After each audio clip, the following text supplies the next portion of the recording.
What's up, everybody? Tony from Polymath Finance here. Last week, that's way too fast. Slow down. It's a podcast. We're podcasting now. We're back. What's up, everybody? Tony from Polymath Finance here. Last week, we talked about guideline number 1, which is building a budget, aka, or how I like to talk about it, a personal monthly profit and loss statement, a personal profit and loss statement. Guess what? Today, we're not talking budgets. We're not talking profit and loss statement. And I changed my polo. And I'll be honest, this mic positioning, not great for the bod. Not great for the bod. Not a fan. Not a fan. But, and it just got brighter. I received feedback from a very dear friend of mine. He was like, your shit is staticky. It sounds like shit. He sent me a message for a new microphone. I'm probably going to buy it, but I have to film. I got to post every day. So I had to get something out today. You might be watching this in a week. I don't care. I don't care. I had to get it done. So the little mic is back on the chest. I tried to use this big mic. I just can't get it right. So if someone's like an audio technician wants to help me out with my podcast setup, I don't know, whatever. I got my notes up here, over there. So if you see me glance over, I'm reading my notes. So we talked about this before. I have 10 guidelines, right, for saving money, eliminating debt, and building wealth for the future. They're guidelines because it's not, these are the 5 things you need to do to be a millionaire. These are the 27,000 things you need to do to ensure that X, Y, and Z are going to happen. They're guidelines. They're, hey, if you don't know what to do, follow these guidelines, follow these things that I'm throwing out there, and it should help you with eliminating debt, saving money for the future, and building wealth. Where I do caveat that a little bit is for those very much in the beginning of their financial journey, the first 3 or 4 are super important. And I'll get to the other ones later. So number 1, as we talked about before, is creating a budget, a personal profit and loss statement. Number 2, guideline number 2, save $1,000. Now, to some people, that might seem like a trivial amount. Like, who, I have $1,000 saved. To other people, that might seem ginormous. Holy shit, how am I going to save $1,000? That's kind of where I came up with the number. It's like that nice in between, right? And so I guess what everyone's asking, right, is why? Why $1,000? Why should that be number 2? I will tell you now. Okay, I'm reading my notes. The most important reason, well, I would say a top reason for why you should save $1,000 before you really do anything else. Number 1, it's going to build a good habit for yourself. You're going to get in the mind frame of, hey, I got to pay myself first. I have to put money away. Everything that comes in can't just go out, right? So it's going to build a good habit for just saving money. My neighbor's mowing his fucking lawn with the shirt off. I mean, he looks pretty good, but like, it's like right outside my fucking window. Anyway, it's going to build a good habit. It's going to build a good muscle for saving money. Number 2, and I'd argue that this is more impactful for the future, but it's really important to build a nest egg before you start tackling debt. Why? And I have the next guideline is how to pay off credit card debt, so I don't want to dive into that too much. But if you're able to save $1,000, right? Let me take a step back. When you're in credit card debt, and I've been there, so I know, and you start paying off your credit card debt, and your first thought is, okay, whatever extra cash I have, I'm just going to throw at my credit card debt. That's great because you're going to take chunks off, but then you have no cash for other things because you're still going to have expenses throughout the month, right? So what happens is you throw all of your cash at your credit card debt, you take a chunk out, and then you have to use your credit card to then pay to live your life. So if you're able to build up a nest egg, whether it's in a month, 2 months, 6 months, a year, there's no time frame for this. If you're able to build up a little bit of a nest egg, when you then start throwing chunks at your credit card debt, you have cash to fall back on to use for your everyday expenses, right? Now, $1,000 is not, it's not for everybody. It could be a lot of money for some people and very sufficient. It could be not enough money for some people and they might need a little bit more. So don't get stuck on the $1,000 if you need a little bit more. So like maybe you need $2,000 or $3,000. That's fine. The idea is, like I said, the two main things: build that muscle for saving money, for paying yourself first, and two, build up that nest egg. I really hope this motherfucker's not ruining this video. And two, build up that nest egg for when you're paying off credit card debt. Now you might be saying, hey, I don't have credit card debt, so how does that impact me? Now you have a nest egg. Now you have a nest egg. One of the other guidelines is saving 3 to 6 months of expenses. You're just building that up, right? You're just getting a head start on another guideline. So there's no negative here. Who doesn't want to save $1,000? So those are my two main things. For those of us, I say us. I think the reflection was bad. I say us because I'm a part of this population. For those of us that have trouble saving money, it's not that we can't. It's not that we physically can't save money. We have the money to save, but it burns a fucking hole in our pocket. Here are some tips to help you with that. Number one, create a budget. I know, very annoying. Very annoying, and I won't dive into that. Watch guideline number one.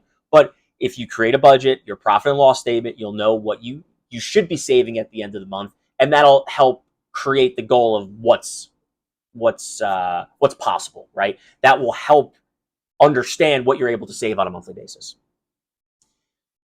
Another tip: open up a separate savings account. Completely different than what you see every day in your checking account. I'm not talking about a savings account with the current bank that you have. New bank, maybe they have a really bad app, bad technology, so you can't just access it immediately. You set it, you forget it, and you leave it the fuck alone. You just leave it alone. Open up a separate bank account, a separate savings account at a separate bank. Don't download the app. Put it away. Forget about it forever. Forget about it forever. That helped me save $1,000. Okay. You've opened up the separate bank account. You've created a budget. You're still having trouble saving for yourself, right? We're not talking about not having the money. We're saying we have the money to save, and it's just really tough. Two things: find a purpose bigger than yourself, or get competitive. When my children were born, and nothing against my wife, I love her to death, but when my children were born, that was a bigger purpose than myself. I couldn't just spend every dollar that came in because I had to save for other people. I had to make sure that there was enough to cover the expenses. I had to make sure that if something went wrong, or we needed formula or diapers, or we need to buy something for the babies, for the house that was a necessity, I had that money. So I found a purpose bigger than myself. I know it sounds like, a little blowhardy and, who's going to carry the boats? But like, it's the truth, right? If you could find something bigger than yourself. And the reason I say that is what I find from the psychology of money is people don't necessarily do things for themselves, but they're willing to do things for others. Do something for somebody else. Save it. Don't give it away, right? But like, find something bigger than yourself. I said that 400 times. I'm sorry. Maybe I'll edit this out. I don't fucking know. Number two, get competitive. I'm a very competitive person. And someone that you've seen on my page, Zach Guy, we like to compete all the time. Now, typically it's, weight loss journey that we're trying to get competitive with, but we've done some money challenges. If you could find somebody that has similar goals to you that you could be competitive with, then you compete with them. You can compete with them. Who could save $1,000 the fastest in the most efficient way, by the way? Don't cause detriment to other areas of your life, but who could save $1,000 the fastest and put some money on the line? I know, a little counterintuitive. Who gives a shit? Maybe it's a nice dinner at the end of the month, or at the end of the time period. Maybe it's you buy the person lunch. Maybe you just give them $100. I don't know. You saved $1,000. Maybe you give them $100. Whatever. But get competitive. There's nothing wrong with being open and honest about your financial situation and the goals that you have, and being transparent. I mean, I throw it on the line every day. Get competitive. Okay. Last one's going to cause a lot of controversy. That's why I said there's two main ones, but there's a third bonus one. This is going to cause a lot of controversy, and I will caveat the fuck out of it. Get a financial coach. Someone like me. Doesn't have to be me. Someone like me. And what does that mean? Someone who's not going to charge you. It's free, right? If you're trying to save money and you're paying hundreds of dollars a month to have someone financially coach you to save money, their first piece of advice to you would be get rid of the financial coach, right? But someone like me, and there's others out there, so feel free to do your research. Someone who's willing to coach you for free can hold you accountable, right? How many people can look up a workout, a diet plan online, but they still go to personal trainers? I love that, by the way. But they still go to personal trainers. It's because someone's there holding them accountable. It takes the thinking aspect out of it, right? Someone's giving them a workout plan, they're giving them a diet. And then at the end of the week, the end of the month, the end of the quarter, they're weighing themselves or they're taking pictures or whatever, and there's somebody else there that is now analyzing your progress. A financial coach can do the same exact thing for you. I'm just going to use myself as an example because obviously I want to promote myself, but I'm going to speak from experience. I have, we can meet on a monthly basis, right? Where you have $0 in your bank account month 1, and then month 2 you work up to $200. And then month 3, maybe you work back down to $100. And we're going to talk about what was successful in month 2 to get you to the 200 and what didn't work in month 3 that took you back down to 100. There could be very plausible reasons, and it's just a matter of time and consistency. Or maybe you spent a little bit too much money in month 3 and you need somebody holding you accountable. I'm saying this, you can have other people in your life hold you accountable. So it doesn't have to be a financial coach. It could be your partner. It could be your friend that you're competitive with. It could be anyone. It could be anyone in your life. Anybody can hold you accountable, but having someone alongside of you for your journey, I think is super, super beneficial. And so those are a little bit of my tips of the trade. We're going to talk about a couple of bank accounts, financial account, and financial institutional accounts, whatever the fuck you want to say. We're going to talk about a couple just so we can help route your money in the right direction. Number 1 is a checking account. I'm almost positive everyone knows what a checking account is. If you don't, that's where typically all of your money sits right now. You have the most access to it. If you have a debit card, it comes directly out of there. Your checking, it's probably where you get your direct deposit. Your checking account is like your main account. This is where all of your monthly expenses should live. Yeah, that's pretty much it, right? Your income's going to go to your checking account, and most of your expenses are going to come out of your checking account. Then you have a savings account, and that's similar to a checking account, except the idea is whatever you don't need to use on a monthly basis, you put into your savings account and you save that money. Now, historically speaking, savings accounts were advantageous because they had higher interest rates attached to them. So you would put your money in a savings account and it would grow. Not so much anymore. Not so much. Interest rate market's a little, and we're not going to talk specific interest rate. So there's something called a high yield savings account. Very similar, but completely different.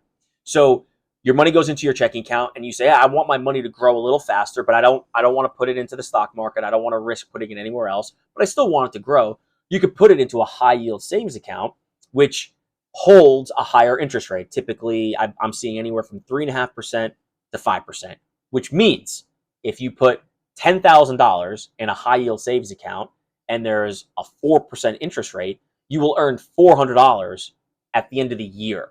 It's not compounded. It's not, that 4% is not accumulated monthly. You don't earn 4% monthly. You earn 4% at the end of the year. Although it does compound monthly, daily, quarterly, depending on it does compound. But so that's how it works. If you see an interest rate of 4% and you put $10,000 into this high yield savings account, you will earn $400 at the end of the year. They might be saying, Tony, that's not a lot of money. Why would I do that? Well, the good high yield savings accounts have no minimum balances necessary.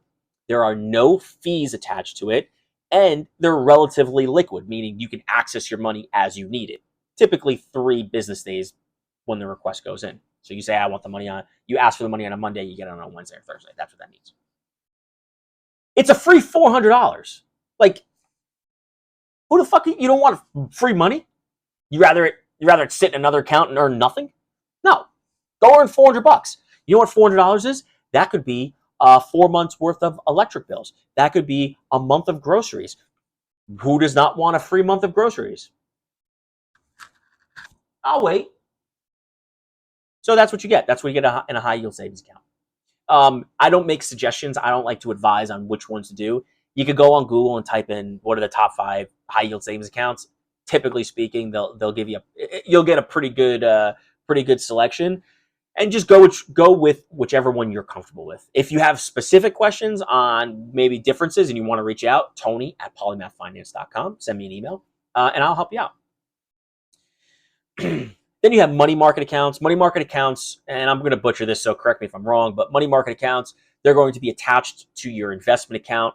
They're kind of like high yield savings because there's somewhat of an interest rate attached to it. They're very liquid, so you can actually use a debit card with money market accounts, but they're very liquid, so you can access that money. And if you're someone that likes to buy stocks or index funds, having that money in a money market account gives you greater access to that money to buy stocks right then and there. You see, I fucked up the snap. Then there's certificates of deposits, better known as CDs. CDs are very popular when their interest rate is higher than the high yield savings account interest rate. And so you can earn more on your money. Here's the caveat. It's for a specified period of time. So if you have a 3-month CD, you cannot touch that money for 3 months or you get penalized. If it's a 6-month CD, can't touch it for 6 months. If it's a 12-month CD, can't touch it for 12 months. If you're okay with not having access to that money in that specified time frame, and it earns you a higher interest rate than the high yield savings account, then a CD might be for you. If we're talking about the difference of 1%, I'd rather have access to my money. That's my opinion. Do with it what you will. But if a CD is offering 5% and has to be locked up for 12 months, and a high yield savings account is offering me 4%, unless we're talking about hundreds of thousands of dollars, not a whole lot of, fuck the $100, right? Where's that math come in? $10,000 times 5% is $500. $10,000 times 4% is $400. Difference of $100. I'd rather have access to my money. But they are useful when the interest rate on a CD is a higher spread than the interest rate on a high yield savings account. The last one is Treasury bills, U.S. Treasury bills, U.S. T-bills, T-bills. Those are all the different names. They are similar to a CD where your money is locked up for 3 months. You could typically buy 3-month treasuries. You have to go to the right market for those. Maybe you have to go to the government website. You could probably do it through some sort of financial advisor. Their interest rate is probably going to be a little bit higher than a high yield savings account, maybe even a CD. I should probably do research. I'll blow some stuff up when I'll put it on the screen, whatever. And so that's what a treasury bill is. So if someone's like, hey, high yield savings accounts suck, you should do treasury bills instead. They're like the same thing. Like, check the interest rate. Is it really that, is it really that different? Like, can you just get a high yield savings account that's much easier to understand and to work out of? I don't know. That's up to me. I saw one guy who was like, I'm a former portfolio manager and financial advisor, and here's the 5 reasons why high yield savings accounts are not for you. Shut the fuck up. Stop. Just stop. You said treasury bills. They're like the same thing. First of all, this is why this is called Angry Finance, because I go on tangents and people drive me nuts. I'm not saying he's wrong. Factually, he is correct in some manner. But don't start with the hot take of high yield savings accounts are bad. Stop it. Just stop it. You're a fucking fool. Anyway. So. Deep breath. Man, dude, I need to sit up straighter. Oh my God. Okay.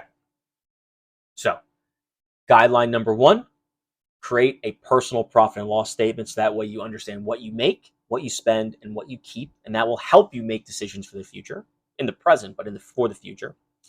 Guideline number 2, save $1,000. It will help you build that muscle for saving money. It will help you build a nest egg in case you have to pay off credit card debt or other high interest forms of debt. And so it allows you to still operate with cash while you're throwing chunks of cash at your debt. If you're having trouble, open up a savings account somewhere else. It could be a high yield savings account, right? Because I don't know. It could be a high yield savings account. I'm just gonna leave it there. Maybe I'll edit this. It could be a high yield savings. It probably should be a high yield savings account. If you're having trouble with even that, get competitive. Find someone to hold you accountable. or bigger purpose in yourself. Sorry if that's, a little David Goggins is what I was looking for. Carry the boats. David Goggins is what I was looking for before. And then the different accounts, I'll lay it out. If you guys have any questions or comments, first of all of the guidelines are on polymathfinance.com. Got the sign. Polymathfinance.com. They're free. Just go on. Just fucking get them. If you guys have any questions for me, send me a DM.